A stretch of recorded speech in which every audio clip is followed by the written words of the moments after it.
Bonsoir, Véro. Bonsoir, Dani. Je suis très content que pour une fois, Radio-Canada m'ait écouté et trouvé une animatrice qui a du bon sens pour cette émission-là. Merci, Dani. Je suis content d'être avec toi parce que Guy, il me tombe ses nerfs. Très heureuse d'être là, moi aussi, ce soir. Mes premiers invités ont marqué l'humour québécois avec des répliques pleines de finesse telles « Oui, allô ». Ah, beau Derek! Et gna gna gna. Voici les animateurs du Bye Bye 2006, les Rock et Belles Oreilles, André Ducharme, Bruno Landry, Guy Lepage et Yves P. Pelletier. Rock et Belles Oreilles comme son drapeau. Rock et Belles Oreilles, cinq rigolos. Il y a le maigre, le petit et le beau, le moustachu et puis le gros. Je suis même pas gros!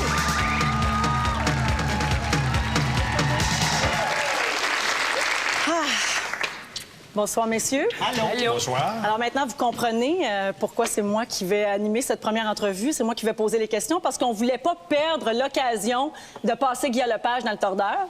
Alors, Alors vous êtes réunis après 11 ans de séparation pour présenter le Bye Bye de Radio-Canada le 31 décembre prochain. Commencez-vous à regretter? On regrettait même au moment où on a dit oui. OK. Vous avez-tu le temps? Non. Non. On a-tu intérêt à faire ça? Non. Vas-tu te faire planter? Oui. On le fait-tu pareil? Oui. C'est vraiment ça. Ça va-tu être payant?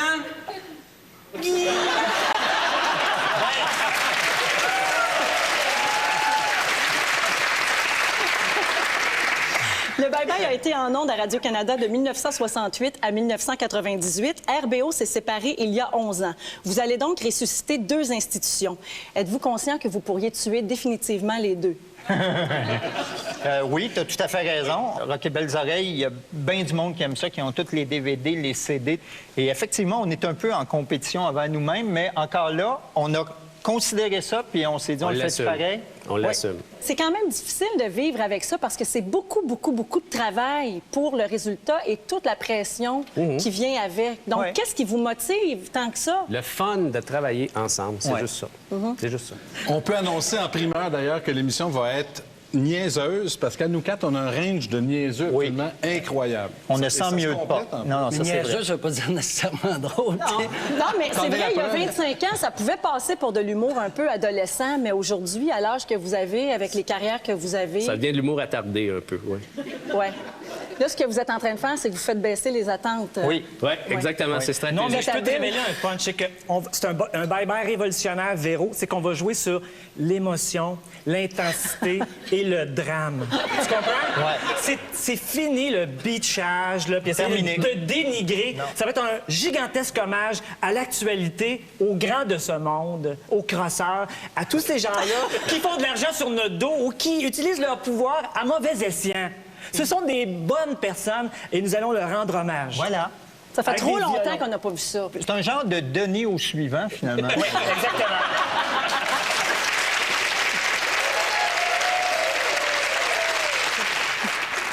Vous avez dit en entrevue que vous aviez carte blanche pour le bye-bye, mais vous avez aussi déjà dit que vous ne pourriez jamais aller aussi loin qu'à vos débuts, notamment dans vos parodies de publicité. Manon. Dans la région et que vous sentez que ça résiste trop. Employez Anti-Palestine pour délier les muscles et anéantir les points de tension. Anti-Palestine est efficace pour le côlon. Il contient du Fanatix, de l'orthodoxe et de l'acidine. 3 agents super puissants. On enduit la portion endolorie et on applique une répression. Anti-Palestine, vaut mieux ne pas s'y frotter. Écoutons ce consommateur satisfait. Ça chauffe un peu à l'application, mais ça soulage dans la région. Anti-Palestine, pour les gens occupés, dans le sens de...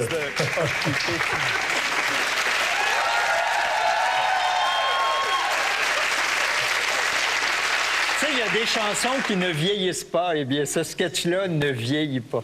Mais est-ce qu'un sketch comme ça pourrait se retrouver dans le bye-bye en 2006? Il faudrait Mais, mettre des fenêtres givrées dans les télés des acidimes. Écoute, il n'a pas vieilli d'un poil. C'est malheureusement la triste réalité encore dans la région là-bas. Vous avez déjà donc été très méchant. Vous avez entre autres niaisé le poids de Marie-Denise Pelletier, dit que Rémi Girard était gros et laid, traité Roger Michael de déchet. Vous avez dit que Jeannot Bergeron avait un nez de cochon et que Marjo avait coulé sa maternelle et pris trop de drogue dans sa vie. On va regarder une de vos parodies, Manon. Moi le casseau de fraises. Tu te laves pas avec Terrabil tous les jours. Ben, tu mets du poté, du pognon. C'est bon les autos, ça. Ta face, c'est autre chose. Voici la figure de Jean-Marc sans Clairabile. Et la voici, une fois qu'il a employé Clairabile répulsion faciale. Bon, c'est pas un bon exemple, là, mais d'habitude, ça marche.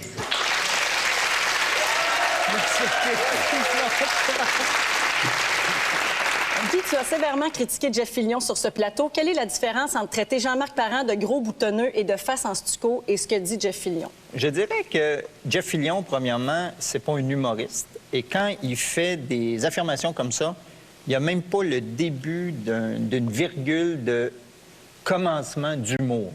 C'est des commentaires. Mais si le gag blesse, l'effet est le même. On fait des parodies, on rit des gens. Des fois, on est extrêmement élevé, mais des fois, on est extrêmement épais. Et je pense que très souvent, on est drôle.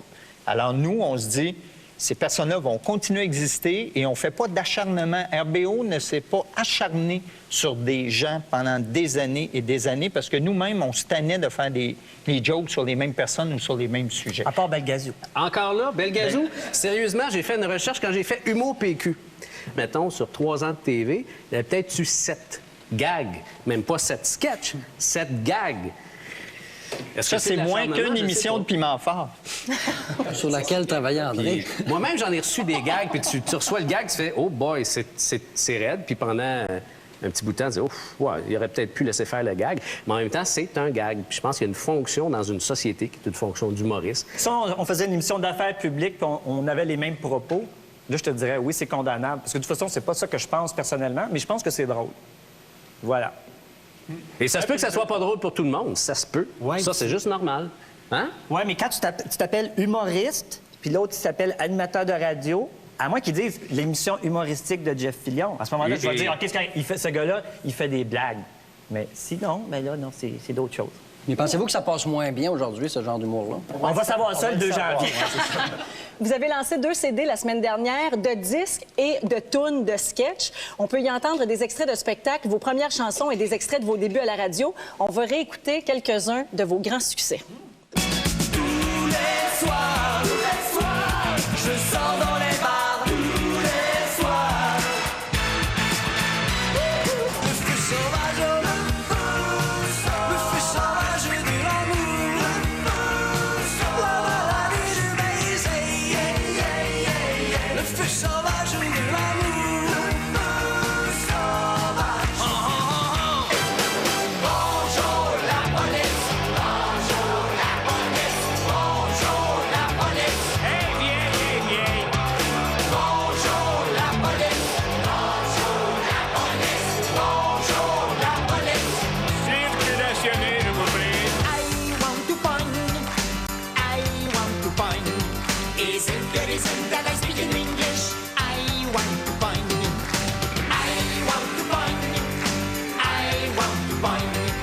I do not want to speak my tongue.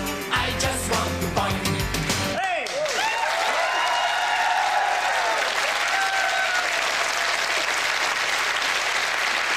Guy, qu'est-ce que ça fait d'être assis là et d'écouter ses affaires? Parce que quand c'est les autres, tu as toujours l'air très content.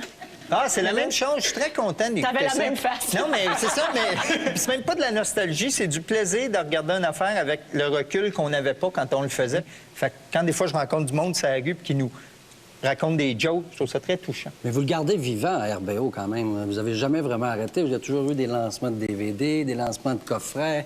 Vous êtes les Québécois de l'industrie humoristique. Bien, on s'est dit, si l'évêque Turcotte sort des DVD, je vois pas pourquoi. Nous, c'était pour avoir chacune une copie. Oui, t'as raison. Vous avez un site Internet, vous êtes toujours présent. RBO n'a jamais arrêté vraiment. Mais pour une fois qu'il y a un groupe qui s'entend bien, tu sais. Mais c'est bon. Il faut s'en servir. Je pensais que Guy payait une pension aux 3 autres. C'est vrai qu'après 2 spectacles, de vidéocassettes, de musicographie, de documentaires et de DVD vendus à 230 000 copies, on a l'impression que vous pressez de citron. Ah oui. On a hâte à de bons débarras. Chantal Franck vous a écrit votre première lettre de fan et elle a fini par se joindre au groupe et devenir la blonde de Richard Z. Sirois. Est-ce Ouais. qu'une groupie était la seule issue pour Richard? Comme il n'est pas là, on va répondre oui. Ils vont-tu faire des apparitions, eux autres, dans le bye-bye? Ah? Est-ce qu'ils vont faire des apparitions? Dites quoi? rien. On peut niaiser. Vous pouvez pas répondre parce que c'est un des secrets du bye-bye. Vous Ben, ne s'ils pouvez pas répondent répondre pas. parce que vous êtes mal à l'aise de leur faire de la peine. C'est ce que tu verras le 31 décembre. Il y a tellement peu de secrets dans le bye-bye qu'on ne révélera pas celui-là. C'est Guy Fournier qui vous a donné votre première chance à la télévision à TQS en 1986. 20 ans plus tard, l'homme qui vous a donné votre première chance a dû démissionner de son poste de président du CA de Radio-Canada après son passage à Tout le monde en parle. As-tu filé de chez, Guy? Humainement, oui, parce que j'aime beaucoup ce monsieur-là, Guy Fournier, dans le cadre de son travail de président du conseil d'administration. Évidemment, il y a une espèce de devoir de réserve. Il doit faire attention à l'institution qu'il représente. Il a fait une série de gaffes, on peut dire. En fait, c'est des gaffes en tant que président du CA, parce que moi, je trouve ça profondément rigolo, ce qu'il a fait. Moi, j'aime ça. J'aime l'ouverture d'esprit de cet homme-là et son côté libre qui dit n'importe quoi. Alors, discuter de ton caca? Non, mais ça me fait rire. Je trouve ça cool que quelqu'un fasse ça puis qu'il en assume les conséquences, ce qui Ça fait pas le de mal fait, à d'ailleurs. personne. Non, tu fais pas de mal. Exactement. Ça a Et aucun si ça intérêt. avait été Jean-Claude Germain ou Jacques Languéran qui avait fait une espèce de diatribe là-dessus, on aurait ri puis on aurait dit « Ah, c'est drôle ». Dans ce cas-là, il s'est un petit peu peinturé dans le coin. J'ai fait le travail que j'avais à faire. Je trouve ça dommage qu'il ait dû démissionner, parce que moi, je trouvais ça très rigolo qu'il y ait un monsieur comme ça à la direction de Radio-Canada, mais je ne pouvais pas ne pas poser cette question-là. Puis moi, j'ajouterais à ça que dans la semaine qui a précédé son passage à Tout le monde en parle, il y a des chroniqueurs qui ont réclamé sa démission, il y a des éditorialistes qui ont réclamé sa démission. Nous autres, on n'a jamais réclamé sa démission. Non. Et les questions qu'on a posées sont les questions qui avaient été soulevées partout dans les médias la semaine d'avant. On n'a rien inventé. On n'a même pas inventé la fameuse entrevue où Guy Fournier parlait de son caca. C'est pas nous autres qui a trouvé ça, là. Ça avait joué dans plein de postes de radio. En fait, on a vraiment ramassé ce qu'il y avait. Monsieur Fournier n'est pas obligé de se présenter sur le plateau de Tout le monde en parle aussi. Et de creuser sa propre tombe. C'est là où il aurait peut-être dû avoir un devoir de réserve aussi à ce moment-là, de dire, bien là, j'ai fait une série de gaffes, puis peut-être que c'est une mauvaise idée d'aller sur ce plateau-là. N'empêche que c'est dommage que ces propos-là, insignifiants, ont occulté son travail au conseil d'administration qui, semble-t-il, était très bon. C'est un grand homme de télévision qui, effectivement, nous a donné notre chance, puis il a fait plein de choses qui sont extrêmement valables. La dernière qu'il a faite lui a coûté sa job et j'espère qu'il va revenir à la télé si cela lui chante, parce qu'il n'est pas obligé. Hein. Il a 75 ans, il est indépendant de fortune, il fait ce qu'il veut, le monsieur. Puis il y a encore de l'imagination, il peut écrire. Mais souhaitons seulement que tout ça, il s'entorche, finalement. Un aperçu du Bien bye-bye. résumé, bien résumé. Vous avez toujours revendiqué votre liberté, vous avez défendu vos idées et vous contrôliez tout. Individuellement, avez-vous autant de guts que RBO? Moi, oui. Je suis pas sûre de ça. Ah non? Je trouve que tu es plus méchant en groupe que tout seul. Ah oui? C'est tout ça, toi? Tu te fais parler, hein? Ah, t'as dit, Mais ça va j'ai pas bien, hein? l'impression qu'en vieillissant, tout le monde en parle, t'accueilles les gens, tout ça, tu développes un petit côté comme têteux. Ça, je vais le garder. Il veut qu'il Ça, revienne, j'aime c'est ça. tout. Il y a aussi, c'est ça, c'est la fonction de l'autre. De toute façon, mon but, c'est pas de blaster les invités. Il y a des gens qui sont charmants, il y a des gens qui viennent s'expliquer. On reçoit des trous de cul aussi.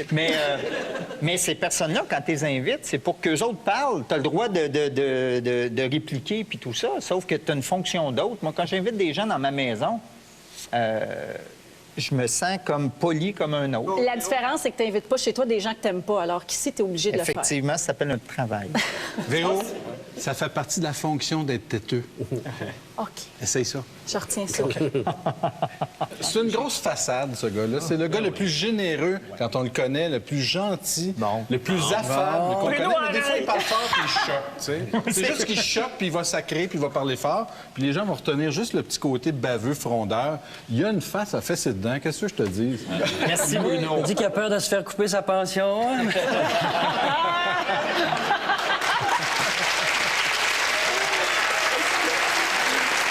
Pour revenir à la question, donc, avez-vous autant de gars tout seul qu'en groupe? Yves? Si j'avais à faire une émission humoristique à la RBO aujourd'hui, je pense que j'aurais autant de guts, mais j'ai le goût aussi de faire d'autres choses. Tu sais. T'as préféré aller licher des artistes, toi aussi? Hein? Je liche pas, mais je les flatte. Je les flatte. Elle est bonne. Merci.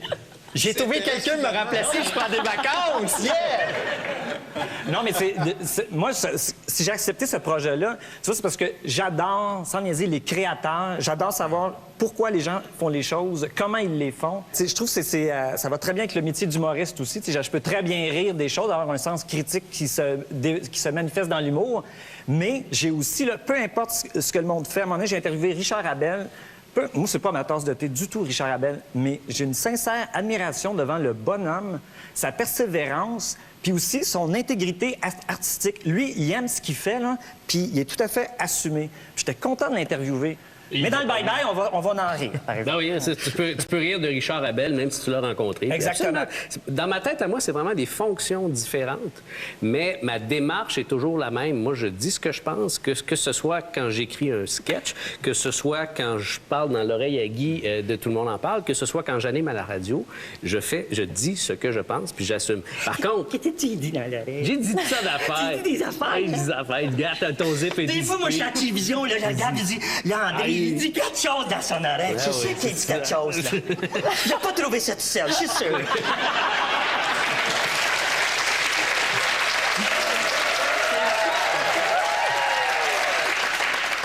Voici comment le chroniqueur de la presse, Marc Cassivi, a décrit vos vies post-RBO. Guillaume Lepage a décidé d'animer Besoin d'amour, un talk show trop mauvais, même pour TQS. Bruno Landry a pris les commandes de quiz moins allumés que la famille Slow-Mo. André Ducharme s'est fait une niche à Fais-moi rire aux côtés du maître de l'ironie René Simard.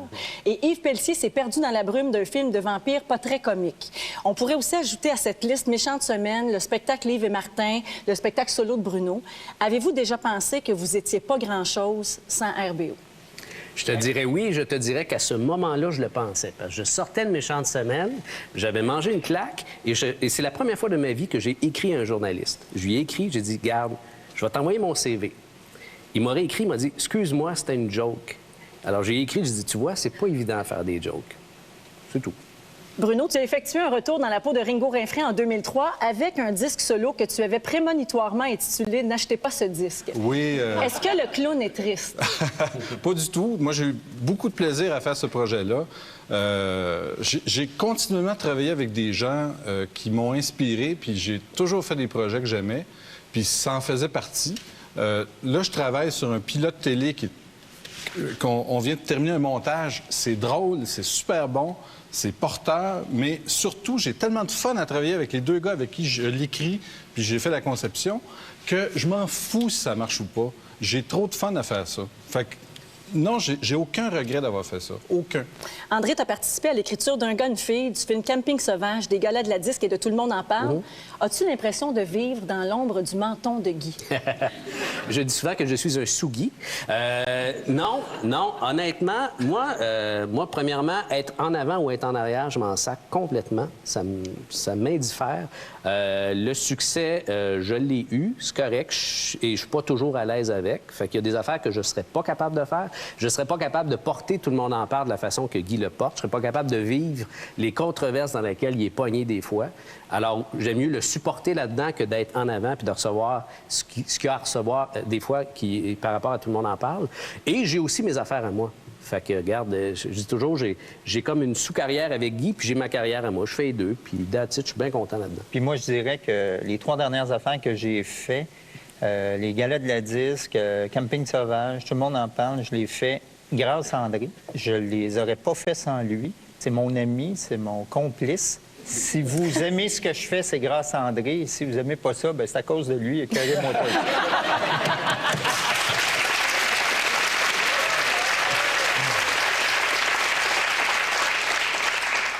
Guy et Yves, vous avez écrit et réalisé votre premier film et vous avez d'autres projets pour le cinéma.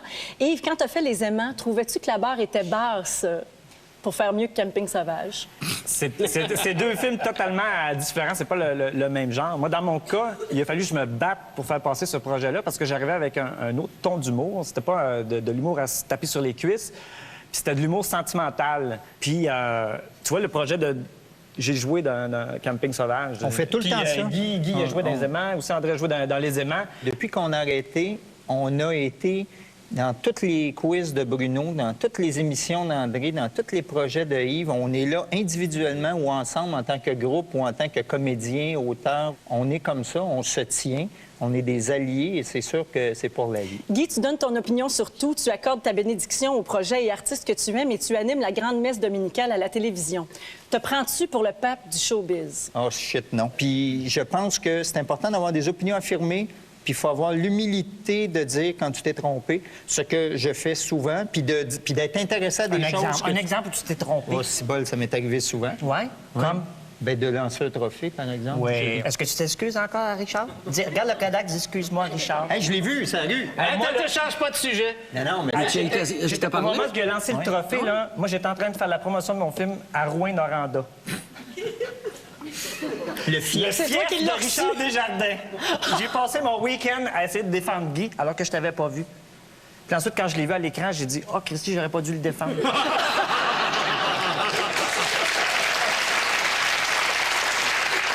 Guy, tu as croisé Richard Desjardins. Qui a frappé en premier? Personne. C'est arrivé il y a quelques jours. Je marchais sur la rue Saint-Denis. Je m'en allais au restaurant, que je nommerai pas parce que je trouve que je fais trop de publicité pour le Continental. Et... Qu'est-ce qu'il faisait? Il quêtait?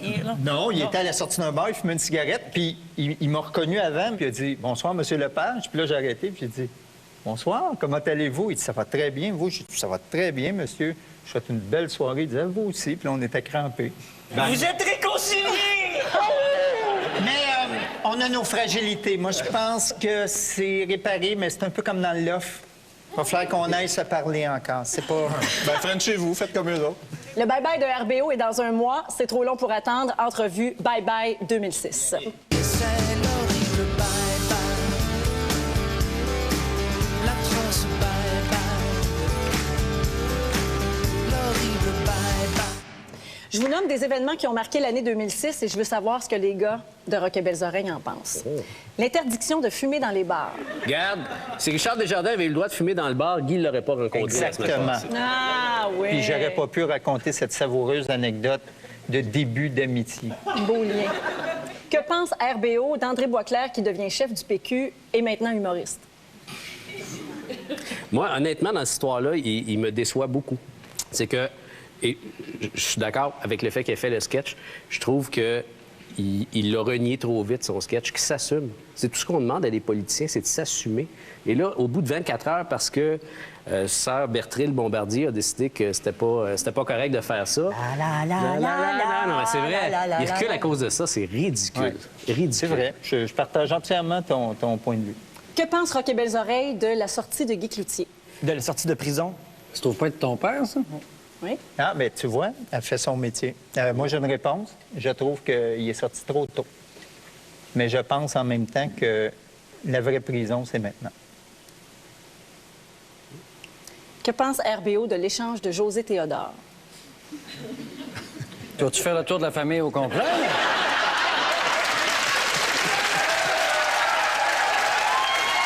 Je fais mon travail. Parce que si je l'avais pas dit, Dani, on aurait dit « Ah, c'est ça, madame parle des événements de 2006, mais oh, elle s'esquive. » C'est une excellente question, Véro, bravo. Moi, je trouve ça très dommage que ton beau-frère ait été échangé parce que c'est la seule occasion que j'aurais eu de rencontrer Paris Hilton. Oh! On me dit de changer de sujet, on va écouter de la musique.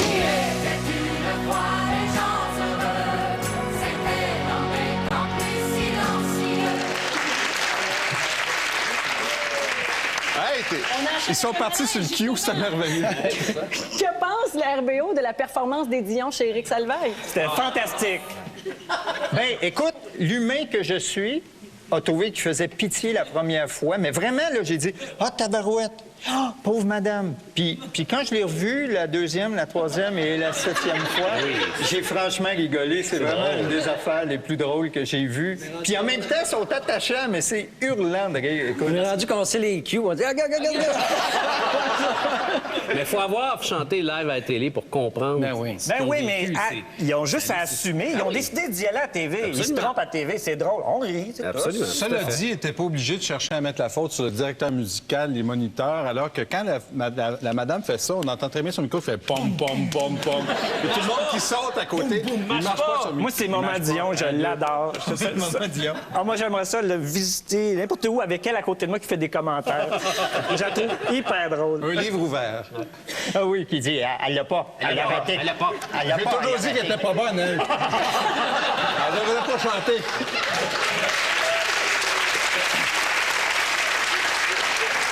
L'avenue du Parc qui devient l'avenue Robert Bourassa.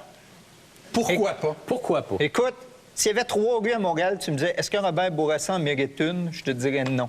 S'il y en avait 200, je te dirais non. Il y en a 40 000, donnez-y sa calice de rue, puis arrêtez de parler de ça. Et à quand l'avenue Guillaume-Lepage? Ça va être un cul-de-sac.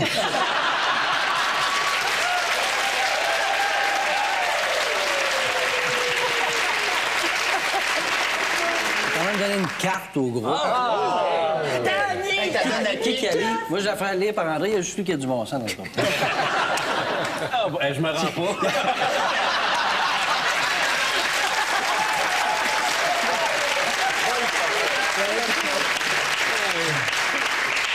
Bravo les gars! Après le groupe Sanguin, Toulouse, César et les Romains, les Classelles, le groupe Jean Coutu, le groupe de Magnès à Garderie et le groupe d'ados qui fument des joints dans mon garage, RBO est mon groupe préféré. Ça fait plaisir!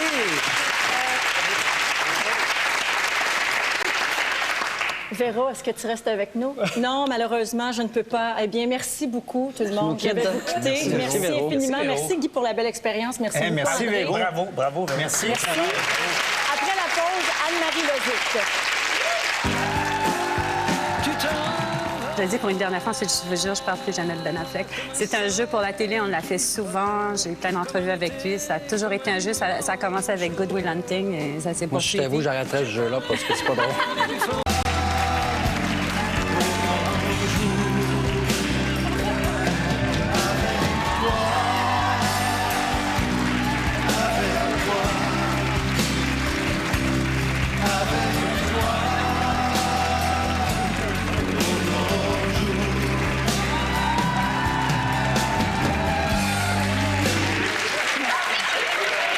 Moi et tout, je suis capable de Frencher.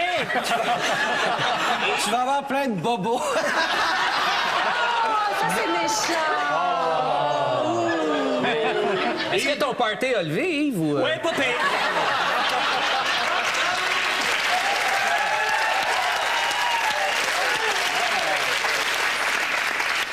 En janvier Est-ce que j'ai du prochain, glace au partout, Canal là? Indi- Ah, t'as beaucoup d'affaires partout, je veux dire. Non, mais parce que... Oui, ça va? Je te fais confiance? Ça va très bien, tu peux me faire confiance, je suis marié. Hey, André, ça fait longtemps que t'as pas embrassé une fille.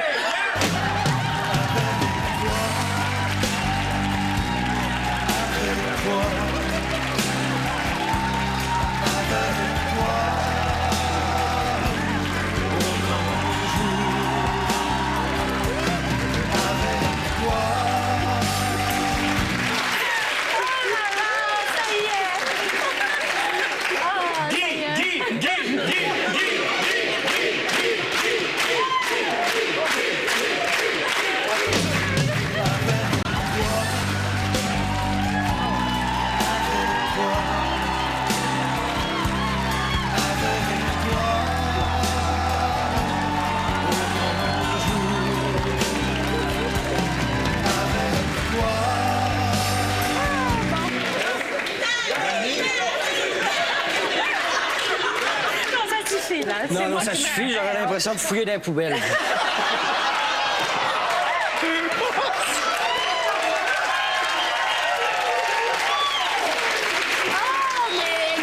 C'est pire qu'à Non, mais tout le monde French avec. C'est pire qu'à la parade. Je pense qu'en haut, il y a juste moi qui le French.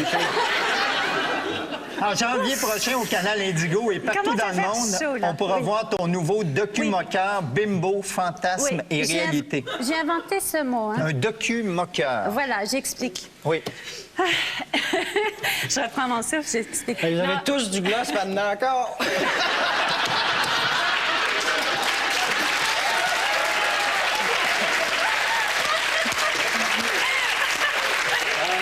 Danny, j'irai pas trop. Il y a juste nous deux qui s'est pas embrassé à date.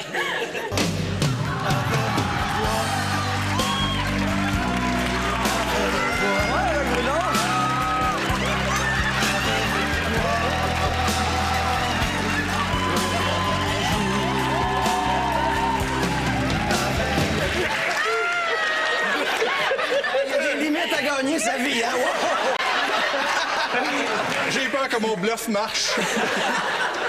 Donc, un docu-moqueur. Oui, en fait, c'est ce qu'on appelle en anglais un mockumentary, ça se fait beaucoup. Et ici, ils appellent ça, je sais pas pourquoi ils appellent ça un documenteur, mais moi, je trouve que j'aime pas la notion de mensonge. Donc, j'ai décidé d'appeler ça docu-moqueur. Docu-moqueur. Et on va regarder un extrait du making-of. Ah, non. Oui. Ton scénario pour...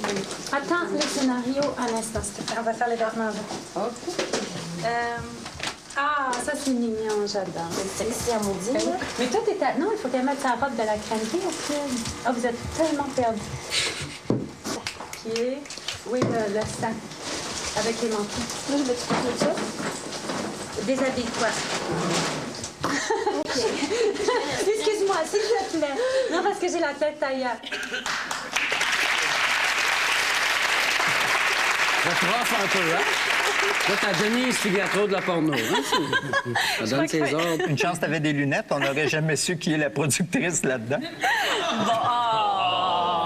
Mais pourquoi un docu-moqueur autobiographique? T'as toujours dit, par ton entrevue, que tu te fous de l'opinion que les gens ont sur toi. Ben avec ça, vous allez voir que je m'en fous vraiment. Non, je trouve que c'est amusant parce qu'il y a beaucoup de gens qui ont une certaine perception de moi. Et moi, j'aime beaucoup jouer avec l'image puisque j'ai toujours dit que je contrôlais mon image parce que j'ai envie d'être moi-même. J'ai pas envie qu'on me change, justement, qu'on essaie de faire de moi quelqu'un d'autre. Donc, c'est pour ça que j'ai toujours voulu contrôler mon image, en bien ou en mal. Mais je veux dire, au moins, c'est moi. Très bien. Tu produis aussi un documentaire sur la condition féminine qui sera présenté le 8 mars prochain à l'occasion de la Journée internationale de la femme. Ça, encore là, ça fait partie de tes paradoxes. Pourquoi?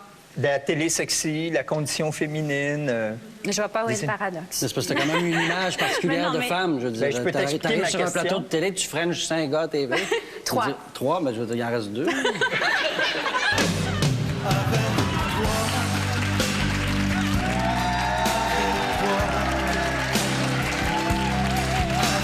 Bruno, elle joue. Oh là là! Je te cite.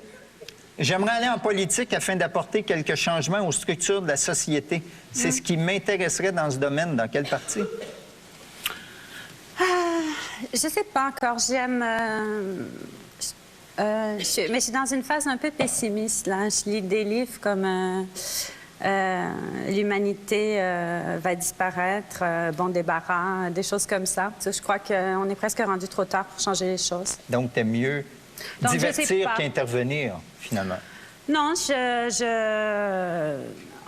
se demande... Pour l'instant, vous savez, on est tous responsables de tout ce qui se passe. On a l'impression que notre humanité est sourde, muette et à tous les niveaux individuels.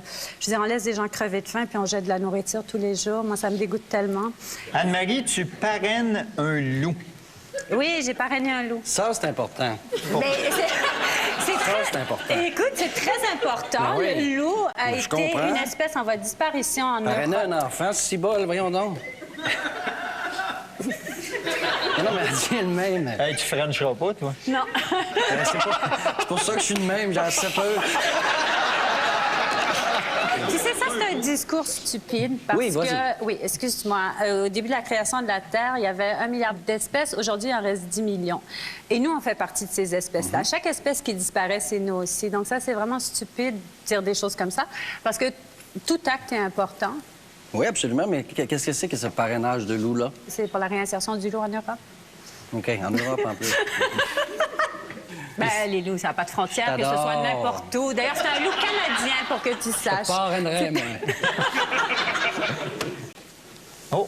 Ah! Lis-le, mon chéri. Non? Tu as déjà lu.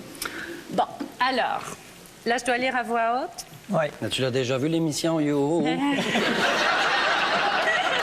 Tu sais quoi? Non. Je ne suis pas insensible au charme féminin, mais je peux vous dire que les vôtres me réconfortent sérieusement dans mon orientation sexuelle.